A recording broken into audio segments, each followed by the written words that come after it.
کل ایگزام ہے، اس کی کوئی خاص دعا بتا دیں. کوئی کہتا ہے کہ میری موٹر سائیکل گم گئی، اس کی کوئی دعا بتا دیں. کوئی کہتا ہے کہ یو نو میری بیٹی کی شادی کا کوئی معاملہ نہیں بن رہا، اس کی کوئی دعا بتاتے ہیں. ہماری اولاد نہیں ہو رہی، اس کی دعا بتا دیں. تو ہر یعنی مختلف سچویشن میں لوگ ہوتے ہیں، اور پھر سوال اٹھتا ہے کہ اس کی کوئی خاص دعا ہوگی جس کا میں خاص اہتمام کروں.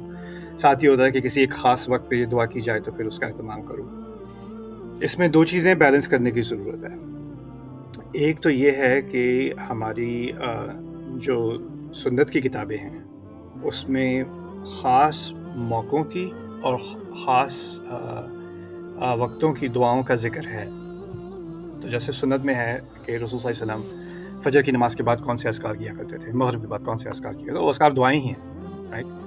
اس طرح خاص ایکٹیویٹیز کے ساتھ دعا جو ہے وہ ایسوسیٹ ہے. جیسے گھر میں داخل ہوتے وقت کس پیر سے داخل ہو اور کون سی دعا پڑھے، گھر سے نکلتے وقت کون سی دعا پڑھے، سفر کی دعا ہے، باتھ روم میں جانے نکلنے کی دعا ہے، کھانے کی دعا ہے، شادیوں کی دعا ہے، اولاد کی دعا ہے، مبارکباد کی دعا ہے. تو ہر یعنی اس طرح سمجھ لیں کہ سینکڑوں جو مختلف ایکٹیویٹیز ہیں اس کی مسنون دعائیں ہیں. لیکن اس کو ایک تاریخی پس منظر سے سمجھنے کی بہت ضرورت ہے.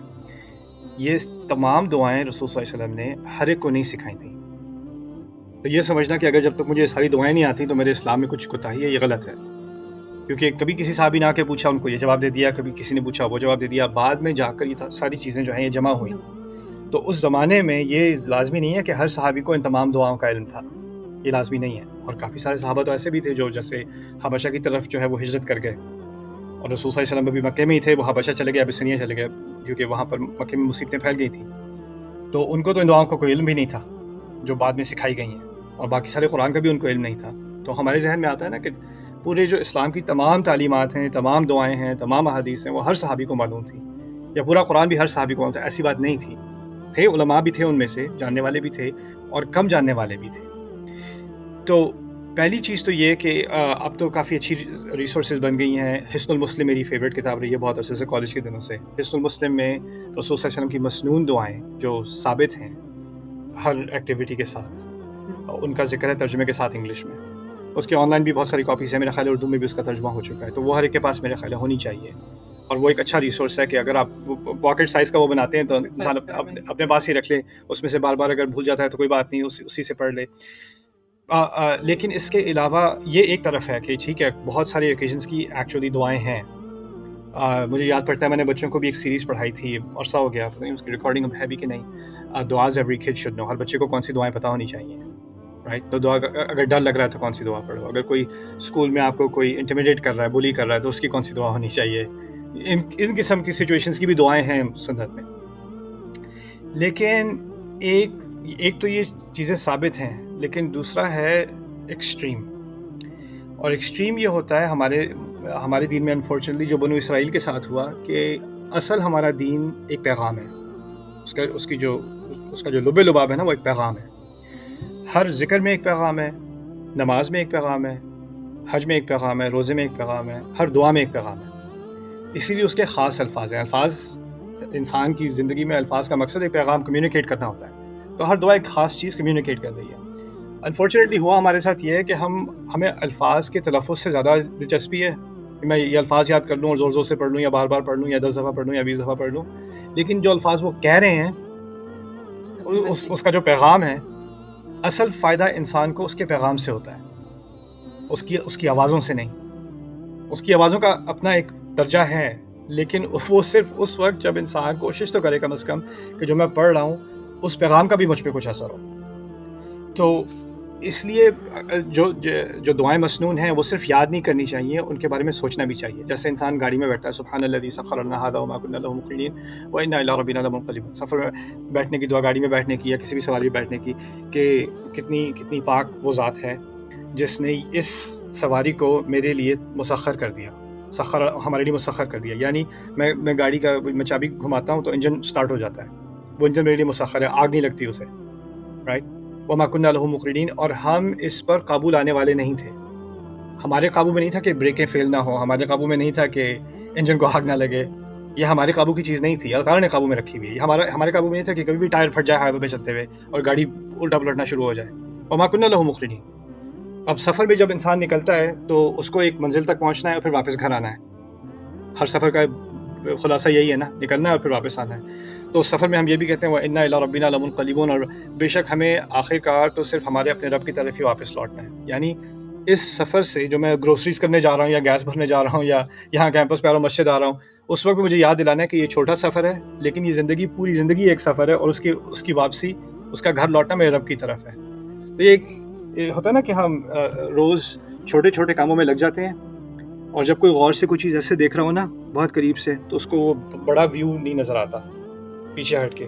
تو اس دعا کا مقصد کیا ہے کہ آپ کام میں تو لگے ہوئے ہیں، لیکن آپ جو بڑا مقصد ہے زندگی کا اس کو نہ بھول جائیں. وَإِنَّا إِلَىٰ رَبِّنَا لَمُنْقَلِبُونَ. اور یہ دعا پڑھ کے انسان کو کیا ہوگا؟ اگر وہ کسی غلط جگہ جا رہا تھا، کچھ غلط لوگوں سے ملنے لگا تھا، کچھ غلط کام کرنے لگا تھا، اس دعا پڑھتے ہی اس کو احساس ہو جائے میں نے واپس تو رب کے پاس جانا ہے، کس منہ سے جاؤں گا؟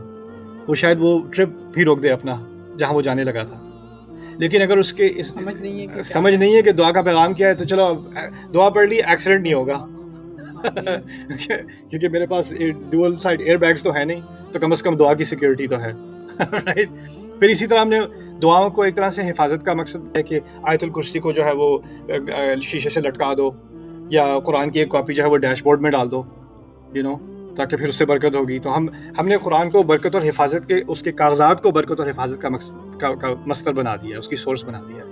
اصل قرآن کی جو حفاظت ہے وہ انسان کے دل کی حفاظت ہے. جب اس میں ایمان جاگتا ہے بار بار اللہ کے الفاظ سے، نبی کے الفاظ سے، تو اس سے پھر اس کی حفاظت ہوتی ہے، پھر فرشتے آ کر حفاظت کرتے ہیں. تو یہ چیز ہم بھول جاتے ہیں. اسی لیے میں آخری بات جو آپ سے آج کہنا چاہ رہا تھا وہ یہ تھی کہ لوگ سمجھتے ہیں کہ جب تک یہ خاص الفاظ استعمال نہیں کرو گے نا، وہ تو شروع میں نے کہہ دیا کہ ہیں الفاظ، لیکن جب تک یہ الفاظ استعمال نہیں کرو گے دعا کیسے قبول ہوگی؟ تم نے وہ اسپیشل والی دعا تو تم نے استعمال نہیں کی، تو تمہاری دعا کیسے قبول ہوگی؟ پنجابی میں دعا کرنے لگے، شرم نہیں آتی تو بنگالی میں دعا کرو گے، بنگلہ میں کرو گے، پنجابی میں کرو گے، چائنیز میں دعا کرو گے، انگلش میں کرو گے؟ نہیں یار، عربی میں دعا ہوتی ہے، دعا تو ہوتی ہے، عربی میں ہوتی ہے. یہ غلط کانسیپٹ ہے. یہ دعائیں جو سنت میں ہیں ان سے تحسین ہو رہی ہے، یعنی آپ نے دل سے دعا کی ہے، الفاظ سے آپ کو پتہ ہے، مجھے پتہ ہے جو ہم نے مانگنا ہے. ان دعاؤں میں ہدایت ہے، صرف مانگنا نہیں ہے، ہدایت بھی ہے. یہ ان کا مقصد ہے اصل، صرف مانگنا نہیں ہے، ہدایت بھی ہے. یہ ان کا مقصد ہے اصل. لیکن اللہ تعالیٰ نے ایک عجیب قصے میں سورۃ الکہف میں، مشہور قصہ ہے جو 7 اور نمبر تو ہمیں معلوم نہیں کتنے تھے، فتیہ جو غار میں جانے والے ینگ لوگ تھے، جن کا ذکر سورۃ الکہف میں شروع میں ہے. اچھا، وہ عرب نہیں ہیں جن کا ذکر کیا جا رہا ہے، اور جہاں تک تاریخی ریکارڈ ملتا ہے نہ وہ کسی نبی کے زمانے کے ہیں اور نہ وہ کسی کتاب کو جاننے والے ہیں. یعنی وہ 7 نوجوان ہیں، ایک شہر میں رہتے ہیں، وہاں پر لوگ جو گریک میتھولوجی ہوتی ہے نا، زوس اور آرمیڈیز جو ان کے خدا ہوتے ہیں یونانی، لیکن ان کے دل میں توحید تو ہے، دل میں توحید آ گئی نا. ان کو یہ خیال آیا کہ یہ سارے خدا نہیں ہو سکتے، ایک ہی خدا ہونا ہے. اب ان کے دل میں یہ خیال آیا تو انہوں نے اپنے سوسائٹی کے مذہب کا انکار کیا. جب انکار کیا تو اس کو ایک بہت بڑی بدتمیزی مانا گیا، تو ان کو اصل میں سزائے موت دی گئی، صرف اس ایمان کی بنیاد پر کہ ایک ہی خدا ہے. اب وہ اپنے رب کی وحی کو نہیں جانتے، ان کو انبیاء کا نہیں پتہ، بس یہ پتہ ایک ہے رب، دل مان گیا کہ ایک ہی رب ہے. اب وہ شہر سے بھاگ رہے ہیں اور کہہ رہے ہیں ربنا آتنا من لدنک رحمہ وہیئ لنا من امرنا رشدا، ہمارے رب اپنے خاص خزانوں میں سے ہمیں ایک اپنی رحمت دے اور ہمارے لیے جو سیدھا راستہ ہے وہ مہیا کر دے، آسان کر دے. یہ ان کی دعا ہے. یہ دعا انہوں نے عربی میں نہیں پڑھی، یہ دعا انہوں نے کسی نبی سے نہیں سیکھی، یہ دعا انہوں نے کسی کتاب میں جا کر، کسی عالم سے جا کے نہیں، یہ ہم پہاڑ میں جا کے اپنی پناہ لینے لگے اس کے لیے خاص دعا بتا دیں، یہ نہیں کیا انہوں نے. ان کے دل سے یہ بات نکلی کہ ہمارے رب اب آپ ہی راستہ دکھا سکتے ہیں اب تو، اور اب ہر طرف سے جو ہے ہمارے اوپر ظلم ہونے والا ہے، رحمت صرف آپ کی طرف سے ہی آ سکتی ہے. یہ بھاگتے بھاگتے انہوں نے دل سے یہ دعا کی، اور اللہ تعالیٰ کو یہ دعا اتنی اچھی لگی کیونکہ دل سے نکلی تھی کہ اس کو قرآن میں رکھ دیا.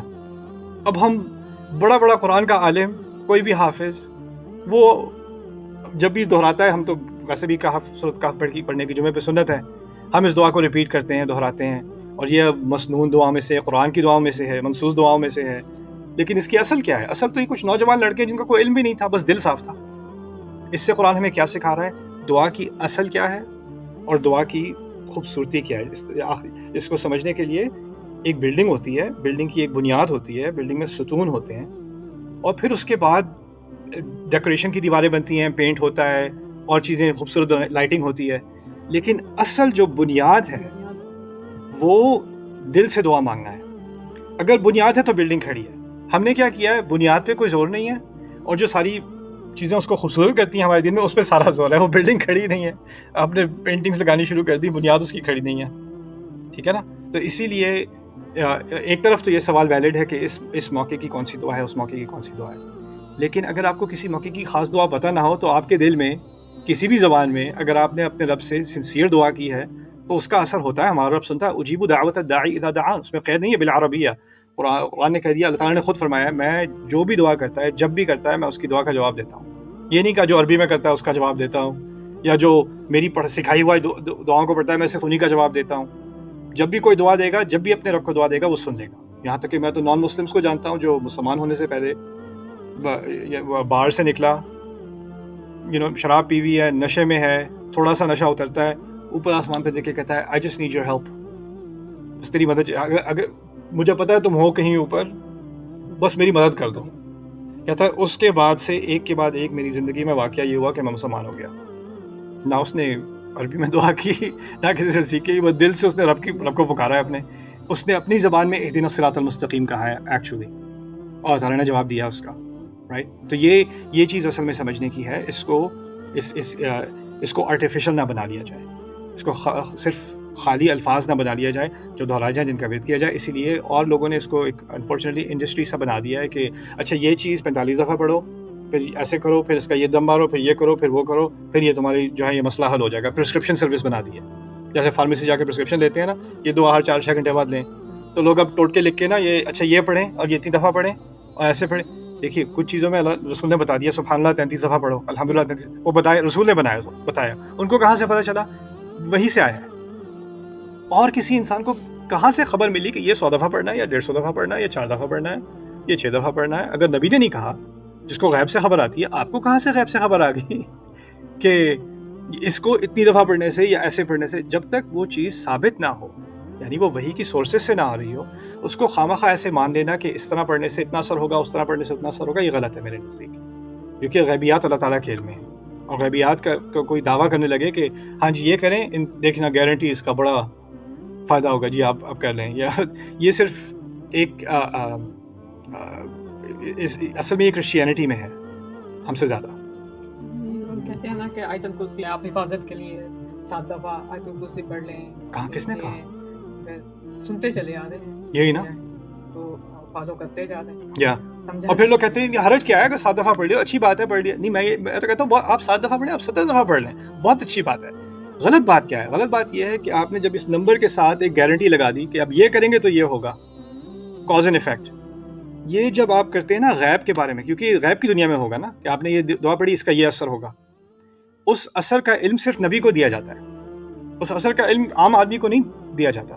تو کوئی اگر یہ کلیم کرنا شروع کر دے کہ اس کو معلوم ہے کہ اس الفاظ پڑھنے کا یہ نتیجہ نکلے گا, اور اس کی نہ کوئی قرآن سے بنیاد, نہ ہمارے نبی کی سنت سے بنیاد, تو پھر یہ کرنا غلط ہے. اگر کوئی انکریجمنٹ کے لیے کہہ رہا ہے کم از کم 7-10 دفعہ پڑھ لیا کرو, اچھا ہے. میں تو کہتا ہوں اگر پڑھنا ہے 7 دفعہ پڑھو, 5 دفعہ پڑھو, 50,000 دفعہ پڑھو, لیکن سوچ کے پڑھو, سوچ کے پڑھ لو. قرآن کے مقاصد میں سے اس کا ایک بنیادی مقصد ہے لعلکم تعقلون, تاکہ تم سوچو سمجھو. یہ قرآن کے مقاصد میں سے ہے. اگر اللہ تعالیٰ نے کہا تھا تاکہ تم پڑھتے رہو, دہراؤ, تاکہ تم یاد کرو, یہ الفاظ ہی نہیں استعمال ہوئے قرآن میں. الفاظ استعمال ہوئے سوچو, گہرائی سے سوچو, تدبر کرو, عقل استعمال کرو, فکر استعمال کرو, یہ الفاظ استعمال ہوئے. اللہ تعالیٰ ہمیں سوچ والا بنائے.